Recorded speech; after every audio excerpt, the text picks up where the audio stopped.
والصلاة والسلام على رسوله الكريم وعلى آله وصحبه أجمعين وأشهد أن لا إله إلا الله وأشهد أن محمدا عبده ورسوله۔ صلاۃ میں سرزد ہونے والی غلطیاں اور کوتاہیاں ہماری گفتگو کا موضوع ہے۔ سابقہ کلاس میں، سابقہ درس میں ان غلطیوں کی نشاندہی کی گئی جن کا تعلق رکوع سے تھا۔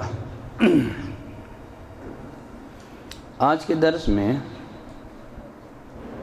ان غلطیوں کی نشاندہی کی جائے گی جن کا تعلق رکوع کے بعد سے لے کر کے سجدے تک ہیں۔ نمبر 1، رکوع سے سر اٹھانے کے بعد سیدھا کھڑا نہ ہونا۔ بعض نمازی حضرات کو دیکھا گیا رکوع سے سر اٹھانے کے ساتھ ہی جلدی سے سجدے میں چلے جاتے ہیں، جبکہ ہونا یہ چاہیے رکوع سے سر اٹھانے کے بعد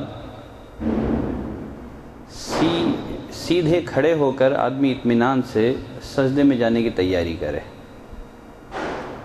انس بن مالک رضی اللہ تعالیٰ عنہ فرماتے ہیں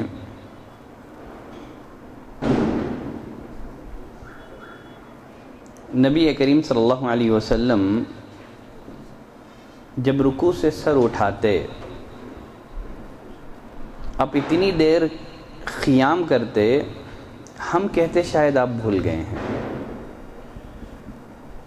رکوع کے بعد والا قیام بعض دفعہ نبی کریم صلی اللہ علیہ وسلم کا اتنا لمبا ہوتا، انس بن مالک رضی اللہ تعالیٰ عنہ فرماتے ہیں ہمیں یہ وہم ہوتا، ہمیں یہ گمان ہوتا شاید آپ صلی اللہ علیہ وسلم بھول گئے ہیں۔ تو اسی بنا پر رکوع کے بعد، رکوع سے سر اٹھانے کے بعد نمازی کو چاہیے کہ اطمینان سے کھڑا رہے۔ نبی کریم صلی اللہ علیہ وسلم سے جو اذکار ثابت ہیں، جو دعائیں ثابت ہیں، ان دعاؤں میں سے کوئی ایک دعا پڑھیں، اس کے بعد پھر سجدے کے لیے جھکے۔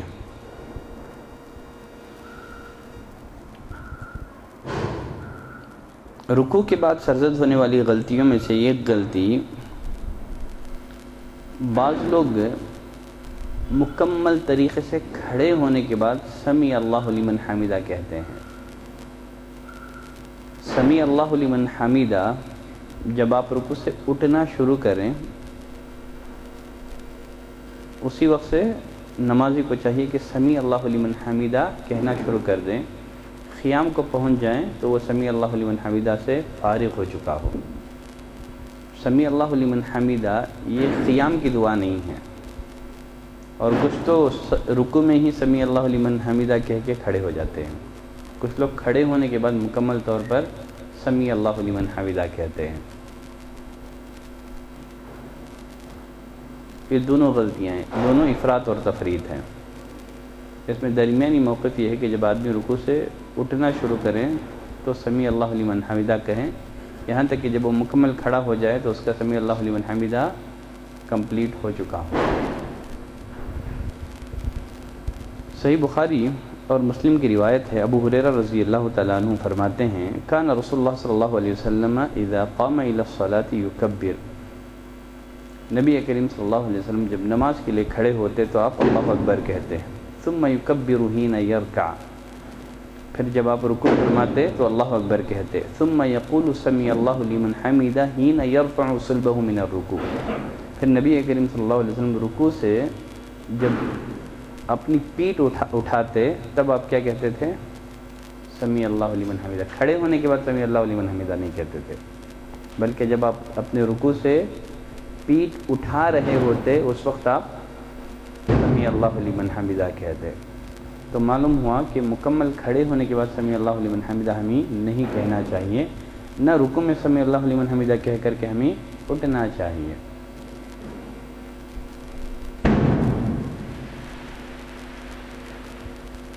جب امام سمیع اللہ لمن حمیدہ کہے تو ماموم کو چاہیے کہ ربنا ولک الحمد کہیں. اس کی فضیلت کیا ہے؟ ربنا ولک الحمد کی فضیلت کیا ہے؟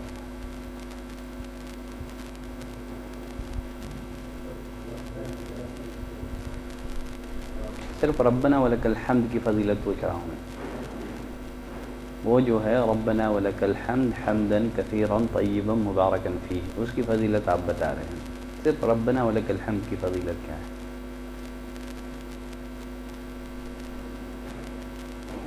نبی کریم صلی اللہ علیہ وسلم نے فرمایا اذا قال الامام سمیع اللہ لمن حمدہ فقولوا ربنا ولک الحمد، جب امام سمیع اللہ لمن حمدہ کہے تو تم ربنا ولک الحمد کہو.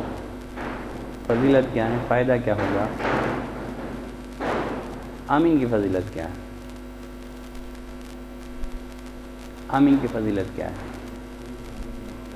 جس کی آمین فرشتوں کی آمین سے موافقت کر جائے اللہ اس کے سابقہ گناہوں کو مٹا دیتا ہے. دیکھیے یہی فضیلت کس کی ہے؟ ربنا ولک الحمد کی ہے. آپ نے فرمایا فَإِنَّهُ مَنْ وَافَقَ قَوْلُهُ قَوْلَ الْمَلَائِكَةِ، یقیناً جس کی یہ بات فرشتوں کی بات سے موافقت کر جائے غفر له ما تقدم من ذنبه، اللہ اس کے سابقہ گناہوں کو مٹا دے گا. سنن ترمذی کی روایت ہے.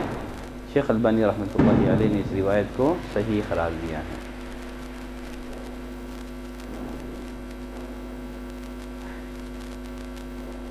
یہاں ایک مسئلہ یہ ہے، رسول اللہ صلی اللہ علیہ وسلم نے فرمایا کہ اذا قال الامام سمیع اللہ لمن حمدہ، جب امام سمیع اللہ لمن حمدہ کہے تو تم ربنا ولک الحمد کہو. ربنا ولک الحمد کیا امام بھی کہے گا یا صرف مقتدی کہیں گے؟ ربنا ولک الحمد امام کہے گا یا صرف مقتدی کہیں گے؟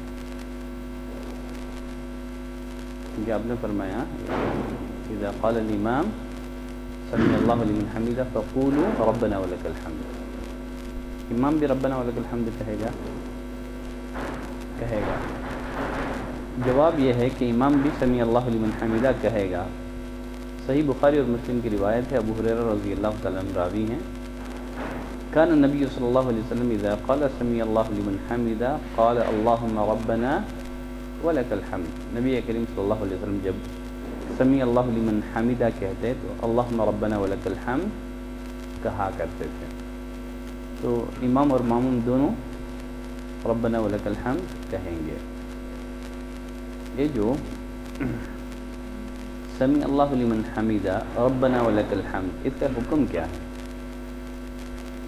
کیا یہ واجب ہے کہ مستحب ہے؟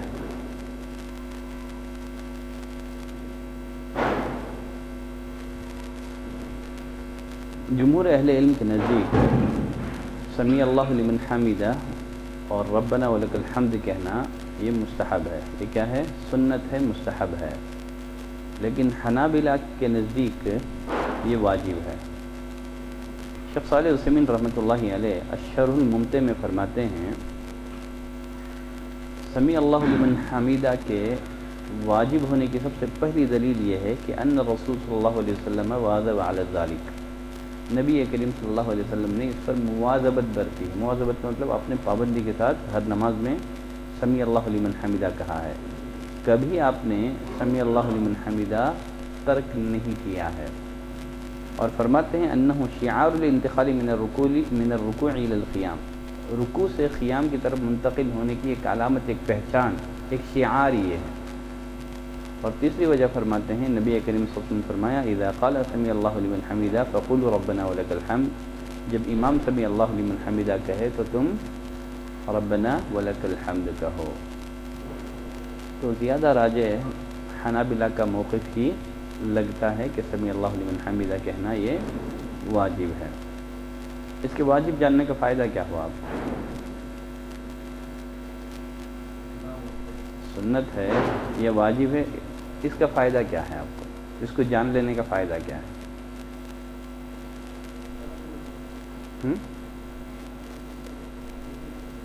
کیا کیا پابندی سے کرنا، ٹھیک ہے. پھر اور فائدہ کیا ہے کسی بھی عمل کے سنت یا وجوب کو جاننے کا؟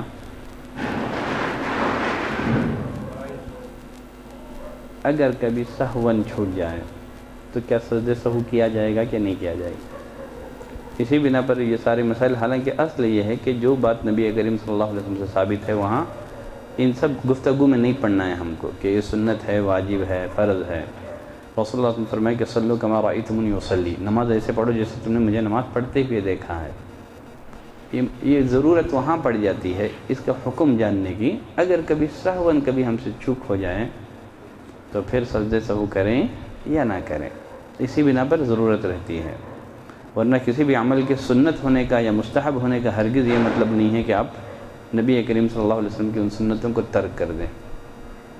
سلف کسی بھی عمل کے سنت ہونے کو اس لیے معلوم کرتے تھے تاکہ اس پر عمل کیا جائے۔ ہم کسی بھی عمل کے سنت ہونے کو اس لیے معلوم کرتے ہیں تاکہ اس کو ترک کر دیں۔ سنت ہو تو چھوڑ دیں گے، واجب ہو تو عمل کریں گے، لیکن سلف کا یہ موقف نہیں تھا۔ وہ سنت معلوم کرتے تھے عمل کرنے کے لیے، ہم کسی بھی عمل کے سنت معلوم کرتے ہیں اس کو چھوڑنے کے لیے، ویسے نہیں ہونا چاہیے۔ یہاں ایک مسئلہ یہ رہ جاتا ہے، نبی کریم صلی اللہ علیہ وسلم فرمائے کہ اذا قال الامام سمیع اللہ لمن حمیدہ فقولوا ربنا ولک الحمد، جب امام سمیع اللہ لمن حمیدہ کہے تو تم ربنا ولک الحمد کہو۔ مقتدی سمیع اللہ لمن حمیدہ کہے گا، ماموم سمیع اللہ لمن حمیدہ کہے گا، یا صرف ربنا ولک الحمد کہے گا؟ دونوں کہے گا، مقتدی بھی۔ جہاں تک منفرد کا معاملہ ہے، جو اکیلا نماز پڑھ رہا ہو، وہ تو دونوں کہے گا، وہ سمیع اللہ لمن حمیدہ ربنا ولک الحمد۔ اس بارے میں اہل علم کا کوئی اختلاف نہیں ہے۔ امام طحاوی نے اور ابن عبد البر نے اس پر اجماع نقل کیا ہے کہ ماموم دونوں کہے گا، امام منفرد دونوں کہے گا۔ رہ گیا معاملہ ماموم کا، جمہور اہل علم کے نزدیک، حنفی ہو، مالکی، حنابلہ، ان تمام کے نزدیک ماموم صرف سمیع اللہ لمن حمیدہ کہے گا۔ ماموم صرف ربنا ولک الحمد کہے گا، ولا یقول سمیع اللہ لمن حمیدہ۔ ماموم سمیع اللہ لمن حمیدہ نہیں کہے گا جمہور اہل علم کے نزدیک۔ شیخ صالح عثیمین کا رجحان بھی اسی طرف ہے، وہ فرماتے ہیں المؤتمم ماموم اذا قال امامہ سمیع اللہ لمن حمیدہ، جب امام سمیع اللہ لمن حمیدہ کہے، لا یقول سمیع اللہ لمن حمیدہ، ماموم سمیع اللہ لمن حمیدہ نہیں کہے گا، کیونکہ نبی کریم صلی اللہ علیہ وسلم نے فرمایا، دلیل دیکھیے، انما جعل الامام لیؤتم بہ، آپ نے فرمایا کہ امام اس لیے بنایا گیا ہے تاکہ اس کی اقتداء کی جائے۔ فَإِذَا كَبَّرَ فَكَبِّرُوا، جب امام اللہ اکبر کہے تو تم بھی اللہ اکبر کہو۔ وَإِذَا رَكَعَ فَارْكَعُوا، جب امام رکوع کرے تو تم بھی رکوع کرو۔ وَإِذَا سَجَدَ فَاسْجُدُوا، سجدہ کریں تو تم بھی سجدہ کرو۔ اور پھر فرمایا وَإِذَا قَالَ سَمِعَ اللَّهُ لِمَنْ حَمِدَهُ، جب امام سمیع اللہ لمن حمیدہ کہے فَقُولُوا رَبَّنَا وَلَكَ الْحَمْدُ، آپ نے یہ نہیں فرمایا وَإِذَا قَالَ الْإِمَامُ سَمِعَ اللَّهُ لِمَنْ حَمِدَهُ فَقُولُوا سَمِعَ اللَّهُ لِمَنْ حَمِدَهُ وَرَبَّنَا وَلَكَ الْحَمْدُ، آپ نے فرمایا کہ وَإِذَا قَالَ سَمِعَ اللَّهُ لِمَنْ حَمِدَهُ، جب امام سمیع اللہ لمن حمیدہ کہے فَقُولُوا رَبَّنَا وَلَكَ الْحَمْدُ، تو تم ربنا ولک الحمد کہو۔ آگے فرماتے ہیں، آپ نے فرمایا وَإِذَا كَبَّرَ فَكَبِّرُوا، جب امام اللہ اکبر کہے تو تم بھی اللہ اکبر کہو۔ وَإِذَا قَالَ سَمِعَ اللَّهُ لِمَنْ حَمِدَهُ فَقُولُوا رَبَّنَا وَلَكَ الْحَمْدُ، جب امام سمیع اللہ لمن حمیدہ کہے تو ربنا ولک الحمد کہو۔ نبی کریم صلی اللہ علیہ وسلم نے تکبیر میں اور تسمیع ان دونوں میں فرق کیا ہے، سمیع اللہ لمن حمیدہ میں اور تکبیر میں آپ نے فرق کیا ہے۔ التکبیر نقول کما یقول، جہاں تک اللہ اکبر کا معاملہ ہے امام جیسے کہتا ہے ویسے ہم کہیں گے۔ والتسمیع لا نقول کما یقول، جہاں تک سمیع اللہ لمن حمیدہ کا معاملہ ہے ہم نہیں کہیں گے، کیونکہ رسول اللہ صلی اللہ علیہ وسلم فرمایا کہ اذا قال سمیع اللہ لمن حمیدہ فقولوا ربنا ولک الحمد، آپ نے فرمایا کہ جب امام سمیع اللہ لمن حمیدہ کہے تو تم ربنا ولک الحمد کہو۔ یہ ایسے ہی ہے جیسے آپ نے فرمایا اذا قال سمیع اللہ لمن حمیدہ فلا تقولوا سمیع اللہ لمن حمیدہ وقولوا ربنا ولک الحمد، تو اس عبارت کا مطلب شیخ صالح عثیمین فرماتے ہیں اذا قال امام سمیع اللہ لمن حمیدہ فلا تقولوا سمیع اللہ لمن حمیدہ ولكن قولوا ربنا ولک الحمد۔ لیکن شوافی کے نزدیک، داؤد ظاہری کے نزدیک امام اور ماموم دونوں کے لیے سمیع اللہ لمن حمیدہ اور ربنا ولک الحمد کہنا مستحب ہے۔ شیخ البانی رحمۃ اللہ علیہ نے بھی اسی قول کو اختیار کیا ہے کہ ماموم بھی اگر چاہے تو سمیع اللہ لمن حمیدہ کہہ سکتا ہے، لیکن زیادہ راجح جمہور کا قول ہی معلوم ہوتا ہے اس مسئلے میں کہ ماموم صرف ربنا ولک الحمد پر اکتفا کریں، اسے سمیع اللہ لمن حمیدہ کہنے کی ضرورت نہیں ہے، اس لیے کہ نبی کریم صلی اللہ علیہ وسلم نے تکبیر اور تسمیع میں فرق کیا ہے۔ اگر سمیع اللہ لمن حمیدہ ماموم کہہ لے تب بھی اس میں کوئی قباحت نہیں ہے۔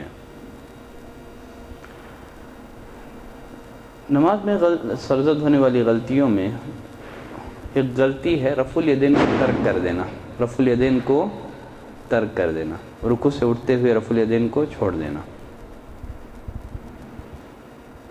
محمد بن عمر بن عطا فرماتے ہیں حمید بن السعدی رضی اللہ تعالیٰ عنہ 10 صحابہ اکرام میں بیٹھے ہوئے تھے۔ کتنے صحابہ اکرام تھے؟ 10 صحابہ اکرام کی جماعت تھی۔ کہنے لگے انا اعلمکم بصلاۃ رسول اللہ صلی اللہ علیہ وسلم، میں تم میں نبی کریم صلی اللہ علیہ وسلم کی نماز کو سب سے بہتر جانتا ہوں۔ تو 10 صحابہ نے کہا فعارض، اگر جانتے ہو تو پھر پیش کرو، نبی کریم صلی اللہ علیہ وسلم کی نماز کیسی تھی؟ انہوں نے نبی کریم صلی اللہ علیہ وسلم کی نماز کی کیفیت بتائی، پوری تفصیلی کیفیت۔ پھر وہ فرماتے ہیں ثم قال سمیع اللہ لمن حمیدہ، پھر نبی کریم صلی اللہ علیہ وسلم نے سمیع اللہ لمن حمیدہ کہا ورفع یدیہ، اور آپ نے اپنے دونوں ہاتھوں کو اٹھایا۔ یہ واقعہ کب کا ہے؟ نبی کریم صلی اللہ علیہ وسلم کی زندگی کے کا ہے یا نبی کریم صلی اللہ علیہ وسلم کی وفات کے بعد کا واقعہ ہے؟ بعد کا واقعہ۔ کتنے صحابہ کے درمیان ابو حمید السعدی رضی اللہ تعالیٰ عنہ رفع الیدین کر کے بتا رہے ہیں؟ 10 صحابہ تھے۔ جب 10 صحابہ نے انہوں نے جو نماز پڑھائی تھی یا پڑھی تھی اس کو دیکھنے کے بعد شہادت دی، کہا کہ یقیناً تمہاری نماز نبی کریم صلی اللہ علیہ وسلم کی نماز کے مطابق ہے۔ تو اس حدیث سے اور ایک مسئلہ کیا معلوم ہوا؟ آواز بہت زیادہ ہے آج۔ اس حدیث سے کیا مسئلہ واضح ہوا؟ کیا ہے؟ رفع الیدین منسوخ نہیں ہے، رفع الیدین منسوخ نہیں ہے 10 صحابہ کی شہادت، نبی کریم صلی اللہ علیہ وسلم کے بعد کا واقعہ ہے۔ تو معلوم ہوا کہ نبی کریم صلی اللہ علیہ وسلم کے وفات کے بعد بھی صحابہ رفع الیدین کر کے نماز پڑھتے رہے۔ آواز بہت زیادہ ہے، یہاں ایک مسئلے کی وضاحت کر کے بات کو ختم کریں گے۔ مسئلہ یہ ہے، آخری مسئلہ، رکوع کے بعد ہاتھوں کو باندھا جائے گا کہ چھوڑا جائے گا؟ رکوع کے بعد ہاتھوں کو باندھا جائے گا کہ چھوڑا جائے گا؟ کیا خیال ہے آپ کا؟ چھوڑا جائے گا یا باندھا جائے گا یا اختیار ہے؟ دونوں باتوں میں۔ تو اس مسئلے میں اہل علم کے ہی 3 اقوال ہیں۔ ایک قول یہ ہے کہ ہاتھوں کو باندھا جائے گا، دوسرا قول یہ ہے کہ چھوڑا جائے گا، تیسرا قول یہ ہے کہ اختیار ہے آپ کو، چاہے باندھے چاہے چھوڑے، اس مسئلے میں سختی درست نہیں ہے۔ جن لوگوں کا کہنا ہے کہ رکوع کے بعد ہاتھوں کو باندھا جائے گا، ان کی دلیل کیا ہے؟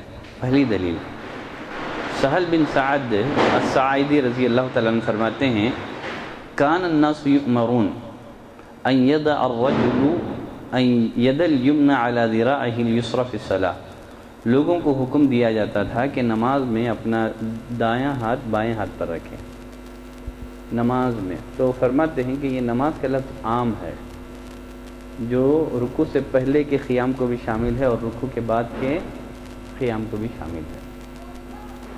نماز میں حکم یہ دیا گیا جب بھی قیام ہو تو دایاں ہاتھ بائیں ہاتھ پر رکھا جائے۔ اور پھر اسی طرح سے دوسری روایت جو ابھی ہم نے پڑھی، انس بن مالک رضی اللہ تعالیٰ عنہ فرماتے ہیں کان رسول اللہ صلی اللہ علیہ وسلم اذا قال سمیع اللہ لمن حمدہ، جب نبی کریم صلی اللہ علیہ وسلم سمیع اللہ لمن حمدہ کہتے، قام، آپ کھڑے رہتے تھے، حتی نقول، یہاں تک کہ ہم کہتے شاید آپ کو وہم ہو گیا ہو، تو فرماتے ہیں کہ یہ جو وہم کا لفظ بتا رہا ہے کہ رکوع کے بعد کا قیام بھی نبی کریم صلی اللہ علیہ وسلم کا رکوع سے پہلے والے قیام سے ملتا تھا. رکوع کے بعد والا قیام بھی کیفیت میں رکوع سے پہلے والے قیام کے مشابہ تھا. تبھی تو صحابہ کو کہنا پڑا انس بن مالک کو کہ ہم کہتے کہ آپ کو وہم ہو گیا ہے.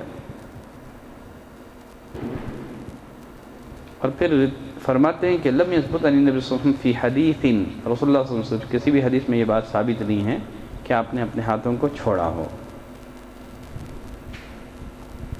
یہ تو ہو گئی کن لوگوں کی دلیلیں جو کہتے ہیں کہ رکوع کے بعد ہاتھوں کو چھوڑا نہیں جائے گا بلکہ باندھا جائے گا.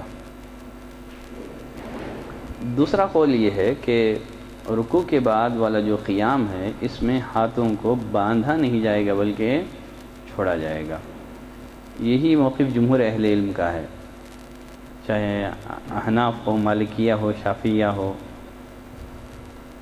اور ان کا کہنا ہے وَذَلِكَ لِأَنَّهُ لَمْ يَرِدْ مُطْلَقًا فِي شَيْءٍ مِّنْ أَحَادِيثِ الصَّلَاةِ، جن صحابہ نے نبی کریم صلی اللہ علیہ وسلم کی نماز کی کیفیت بیان کی ہے کسی بھی حدیث میں رکوع کے بعد کے قیام کے لیے وضاحت کے ساتھ ہاتھ باندھنے کا ذکر موجود نہیں ہے. وَلَمْ يَنْقُلْ عَنْ أَحَدٍ مِّنَ السَّلَفِ، اور سلف سے بھی اس کا کوئی ثبوت نہیں ملتا کہ انہوں نے رکوع کے بعد اپنے ہاتھوں کو سینے پر باندھا ہو.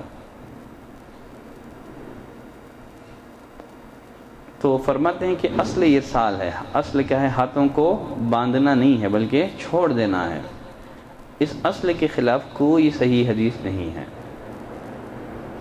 کیونکہ آپ صلی اللہ علیہ وسلم جب رکوع سے اٹھتے تو ایسے اطمینان کے ساتھ کھڑے ہو جاتے کہ ہر جوڑ اپنی اصل حالت پہ آ جاتے تھے.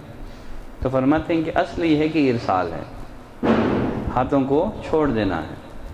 اسی لیے شیخ البانی رحمۃ اللہ علیہ نے رکوع کے بعد ہاتھ باندھنے کو بدعت قرار دیا ہے. وہ فرماتے ہیں لست اشک. بعض روایتوں سے پتہ چلتا ہے کہ شیخ البانی نے بدعت کے موقف سے رجوع کر لیا تھا. ٹھیک ہے، اور یہاں ایک بات میں واضح کر دیتا ہوں، اگر اہل علم اپنے اجتہاد سے کسی عمل کو بدعت کہیں تو اس سے یہ لازم نہیں آتا کہ اس عمل کو کرنے والا بدعتی ہے. بدعت اور بدعتی میں فرق ہے.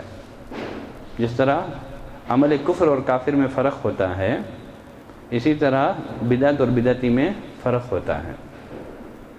تو اسی بنا پر اگر آپ کا رجحان شیخ البانی کے قول کی طرف ہے تو اس کا یہ مطلب نہیں ہے کہ آپ ان کو بدعتی کہیں. تو بدعت اور بدعتی میں فرق ہوتا ہے.